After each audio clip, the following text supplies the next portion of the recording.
conceito de força, na verdade, ele é um conceito que ele é um conceito, digamos assim, fundamental, é um conceito básico, e ele vai ser muito utilizado dentro desse conteúdo que a gente vai ver, né, mais na frente, que é o equilíbrio de um corpo. Né? O conteúdo, na verdade, é esse, equilíbrio de um corpo.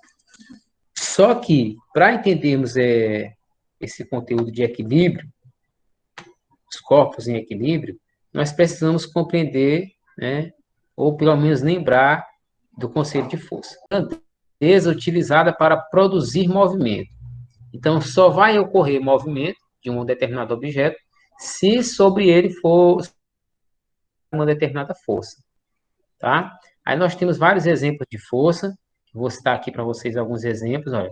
É a força de atrito, né, que é aquela força que puxa o objeto para trás, tem a força gravitacional, que é a força que, digamos assim, prende ou atrai, né, a Lua pela Terra, ou a mesma força gravitacional é aquela também que faz com que a Terra ela permaneça girando ao redor do Sol, certo? Aí nós temos a força peso, que é essa força que puxa todo objeto para baixo, né, aqui na Terra. Se você joga um objeto para cima, o objeto cai. Porque ele volta para a Terra. Por quê? Porque ele é puxado por uma força chamada força peso, tá? Essa força peso, nós sabemos já que é uma força que depende da massa e da gravidade, né? Inclusive, eu posso até adiantar para vocês aqui como calcular a força peso. Peso é igual a massa vezes a aceleração da gravidade. Quando você multiplica essa massa aqui, que deve estar em quilograma, vezes a gravidade, que deve estar em metros por segundo ao quadrado, quando você faz essa multiplicação aí, ó, da massa vezes a aceleração da gravidade, você vai encontrar como resultado a força peso. E a força peso é expressa em newtons. Eu estou falando isso para vocês, eu sei que vocês já viram, né, esses conceitos aí, eu estou só relembrando, tá? Outro tipo de força que nós temos é a força eletrostática. Essa força eletrostática, também chamada de força elétrica, é uma força que aparece quando você tem cargas de mesmo sinal ou cargas de sinais opostos, né? Por exemplo, se nós tivermos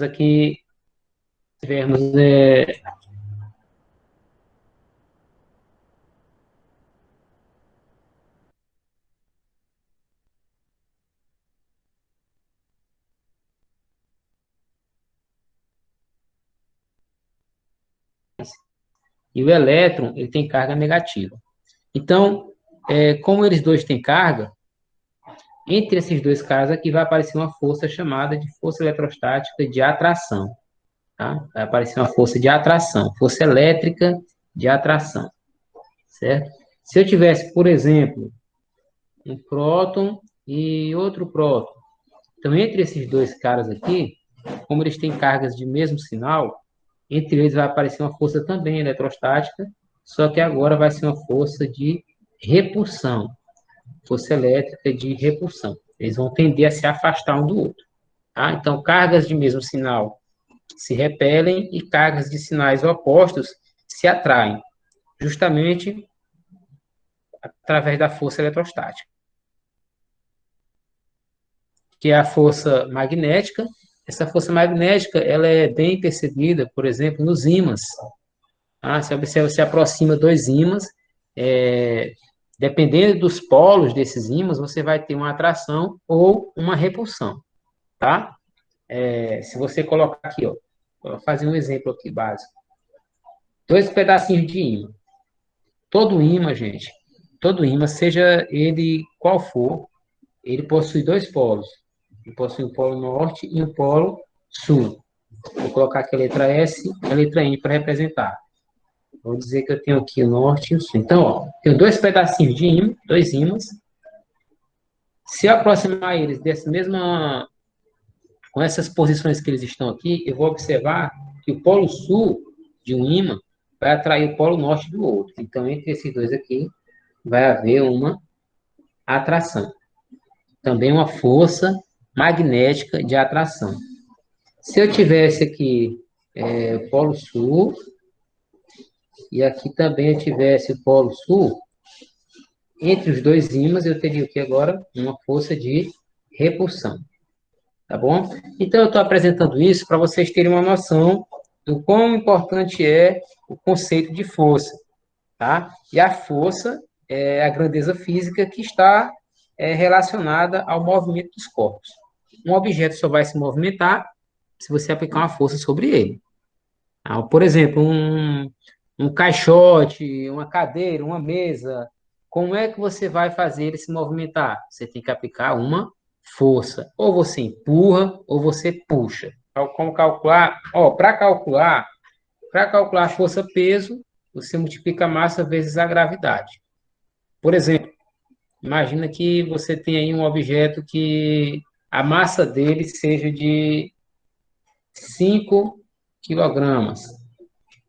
E a aceleração da gravidade desse objeto de massa 5 quilogramas, você vai fazer a continha aqui, ó, 5 vezes 10, 50. Então, o peso vai ser 50 newtons. Tá? Isso aqui vai ser o valor do peso.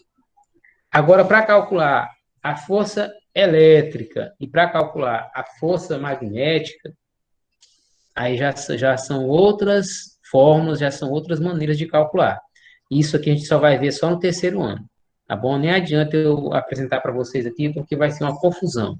Aqui nós vamos usar a lei de Coulomb, aqui a gente vai usar outra fórmula, então, Lorentz, então, eu não vou me adiantar a isso. Só estou apresentando a vocês o que vocês já conhecem, está revisando aqui. Eu coloquei uma figurinha aqui do lado, para vocês perceberem como é que ocorre a aplicação de uma força. Aqui tem um objeto de massa M, e é aplicada uma força sobre esse objeto, uma força F, e aí essa força sendo aplicada, ela vai provocar uma aceleração, que está sendo representada pela letra A, certo? Provocar uma aceleração. A ideia de aplicar força é justamente essa, é movimentar, provocar uma aceleração. Só que quando você aplica uma força, tem algumas situações, olha. Nesse caso aqui, foi aplicada apenas uma força. Somente uma força. Agora, existem situações que vão ser aplicadas várias forças, tá? 2, 3, 4 ou mais, tá? Nós temos várias situações em que vamos precisar calcular a força resultante. A força resultante, ela vai ser sempre calculada quando você tem a aplicação de duas ou mais forças, né, atuando sobre o mesmo objeto. Então, nesse caso aqui, ó, primeira situação, eu tenho duas forças, F1 e F2, atuando sobre o objeto de massa M. Tá? Aí o que ocorre? Como são duas forças atuantes, então eu vou precisar calcular uma força que é chamada de força resultante, que é a força resultante da aplicação dessas duas forças F1 e F2. Tá? A força resultante, na verdade, é como se fosse uma única força que represente a atuação de todas as forças aplicadas sobre um corpo. Tá? Então, como eu estou observando aqui que F1 e F2 têm a mesma direção, o mesmo sentido, a força resultante ela vai apontar aqui, olha, para cá também. A força resultante vai ser nesse sentido. Porque as duas forças estão puxando para o mesmo lado, então a força resultante vai ser, claro, no sentido de F1 e F2.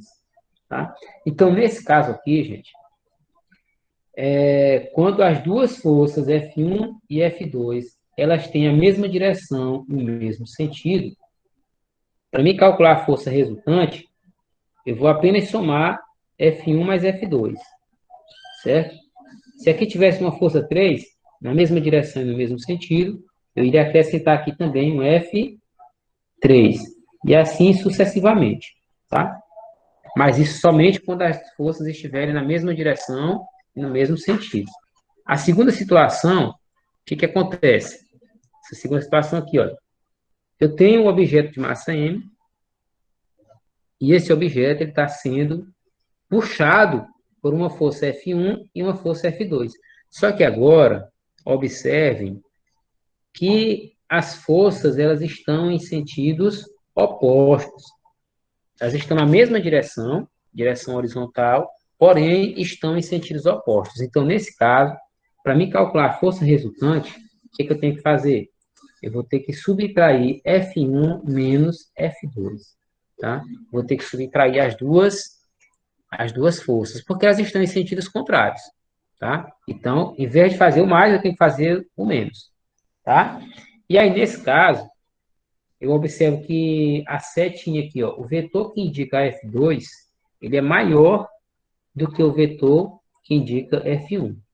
Então, a força 2 ele é maior. Para você calcular a força resultante, quando você tem duas forças atuando em sentidos opostos, você terá que fazer a subtração dessas forças. Aí você calcula a força resultante. Vamos imaginar o seguinte, ó. Vamos dizer que aqui F2 é igual a 20 newtons e o F1 é igual a, vou colocar aqui, 10 newtons. São duas forças que estão sendo aplicadas aqui nesse objeto de massa M. É como se você tivesse uma caixa e alguém estivesse puxando ela para um lado, F1, e outra pessoa estivesse puxando essa caixa para o outro lado, F2. Só que o F2 é mais forte, uma pessoa mais forte. Então, a força que ela aplica é maior. Tá? Por isso, eu coloquei aqui o 20. Tá bom? Aí, como é que eu vou calcular a força resultante? Para onde é que esse objeto M vai se deslocar? No sentido de F1 ou de F2? Eu já sei que ele vai se deslocar no sentido de F2, porque a força é maior. Certo? Agora, para me calcular o valor da força resultante, olha aqui, ó, força resultante, eu vou subtrair F2 menos F1. Vai ficar como? Força resultante vai ser igual a F2 é 20, 20 menos 10, fazer assim, ó, 20 menos 10, 20 menos 10, 10 newtons. Então, essa força resultante aqui, ela vai valer 10 newtons. Essa situação aqui, 3, ela vai ser crucial para o nosso entendimento da aula sobre equilíbrio de um corpo, tá bom? Porque aqui nós vamos ter que aprender a calcular as componentes de uma força. Observem que aqui eu tenho um objeto M, ele está sendo puxado por uma força F, tá? Só que essa força F, ela está formando um ângulo aqui, ó, que eu coloquei aqui um ângulo alfa com a direção horizontal, certo? Então, como está formando aqui um ângulo alfa com a direção horizontal, então, essa força F, ela vai apresentar o que nós chamamos de componentes. Ela vai ter a componente X, que é como se fosse uma outra força que aparece aqui na direção X. Ela vai ter uma componente FY, também na direção aqui, na direção vertical. Tá? São as duas componentes que vão compor a força F. Daqui a pouco eu vou explicar isso mais detalhadamente. Então, nesse caso aqui, ó, quando você tiver essa situação, para calcular a força resultante, você vai usar o teorema de Pitágoras.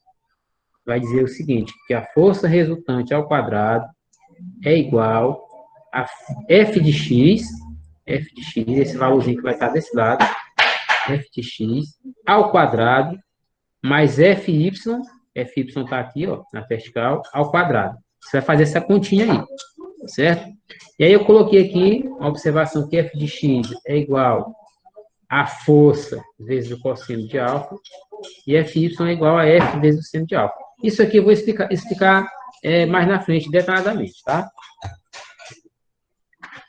Aí tem outra situação aqui, ó. Eu tenho um objeto M, é a última situação aqui que a gente tem que conhecer. Tem um objeto M, e sobre esse objeto M estão sendo aplicadas duas forças, F1 e F2. Só que entre essas duas forças está se formando um ângulo alfa. Como é que eu vou calcular a força resultante aqui nesse caso? Eu vou observar que a resultante ela vai sair aqui no meio. A força resultante ela vai sair aqui no meio. É o sentido de movimentação do bloco. Tá? Vai sair pelo meio. Como é que eu calculo essa força resultante? Tá aqui a fórmula. força resultante vai ser igual a raiz quadrada de F1 ao quadrado, mais F2 ao quadrado, mais 2 vezes F1 vezes F2, vezes o cosseno de alfa. É uma fórmula grande, mas não é complicado, não é difícil. Agora você precisa saber quando utilizar ela. Professor, precisa memorizar tudo isso daqui? Não. Não é que você tem que memorizar. Você tem que saber a hora certa de utilizar, tá? E as principais situações que nós vamos nos deparar, elas vão aparecer, vai aparecer essas situações aqui, ó, tá? São essas situações que vão aparecer para vocês. E aí é fundamental que você saiba como calcular a força resultante em cada ocasião, tá bom? Eu vou colocar aqui um outro slide, uma outra folhinha aqui. Aqui é onde eu quero detalhar para vocês como calcular as componentes de uma força. Eu estou explicando isso aqui porque isso aqui é fundamental para o conteúdo que vai vir na frente. Então, componentes de uma força. Está aqui o objeto de massa M, tá? Aqui tem uma superfície por onde ele vai se deslocar. E aí esse objeto está sendo puxado por uma força F. Observa que essa força F, ela forma um ângulo alfa aqui também com a horizontal. Tá? E aí, o que são essas componentes de uma força? Quais são as componentes da força F? Lembrem que eu falei para vocês, da agora a pouco, que aqui vai existir, ó, aqui, paralelo ao eixo X, vai existir a componente Fx, e aqui, paralelo ao eixo Y, vai existir a componente Fy. Vocês lembram do plano cartesiano, né? O plano cartesiano tem aqui, ó, o eixo X na horizontal e o eixo Y na vertical. É a mesma representação que eu estou fazendo aqui, ó. Aqui eu tenho o eixo Y, e aqui eu tenho o eixo X, tá? A gente sempre tem que usar um sistema de coordenadas para podermos modelar qualquer problema físico, tá? E o sistema de coordenadas que nós vamos usar é o sistema de coordenadas do plano cartesiano, x, y, tá bom? Deixa eu ver aqui. Então, agora é o seguinte, como é que eu vou estabelecer os valores de fx e fy? Aí eu vou pegar essa figurinha aqui, ó, e vou transcrever ela para cá, ó, certo? Aqui eu tenho a componente fx e aqui eu tenho a componente fy, tá? E aqui eu tenho um ângulo alfa, tudo bem? Aí eu vou observar, gente, que esse fy aqui, ele é igual a esse lado aqui, ó. E aí eu tenho aqui um triângulo retângulo. Por isso eu posso dizer o seguinte, ó. Eu posso calcular aqui o seno de alfa. Como é que calcula o seno do ângulo? Cateto oposto, que é justamente o valor de fy, porque esse lado aqui, ó, ele é igual a esse, tá? Então vai ser o cateto oposto, fy, dividido pela hipotenusa, que é o f, tá? Então, fy vai ser igual a f vezes o seno de alfa.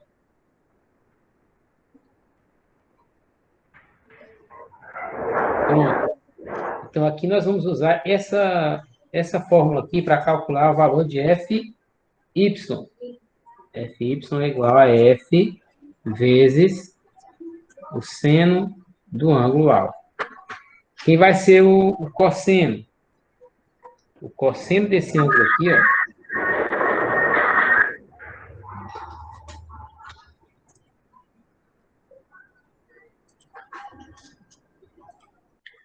o cosseno desse ângulo alfa aqui, gente, ele vai ser igual ao cateto adjacente, que é o fx, tá?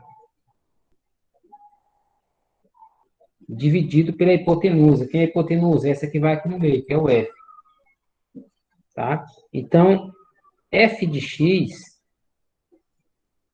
fazendo aqui extremos e meios, ó, não esquece, f de x vezes 1 que está aqui subentendido, f de x vezes 1 f de x, que é igual cossino de alfa vezes f cossino de alfa. Então, aqui nós vamos usar essa formulazinha também para calcularmos o valor de fx.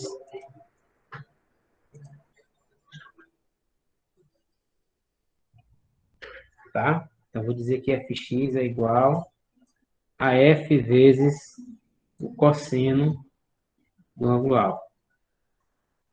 Certo? Olha só.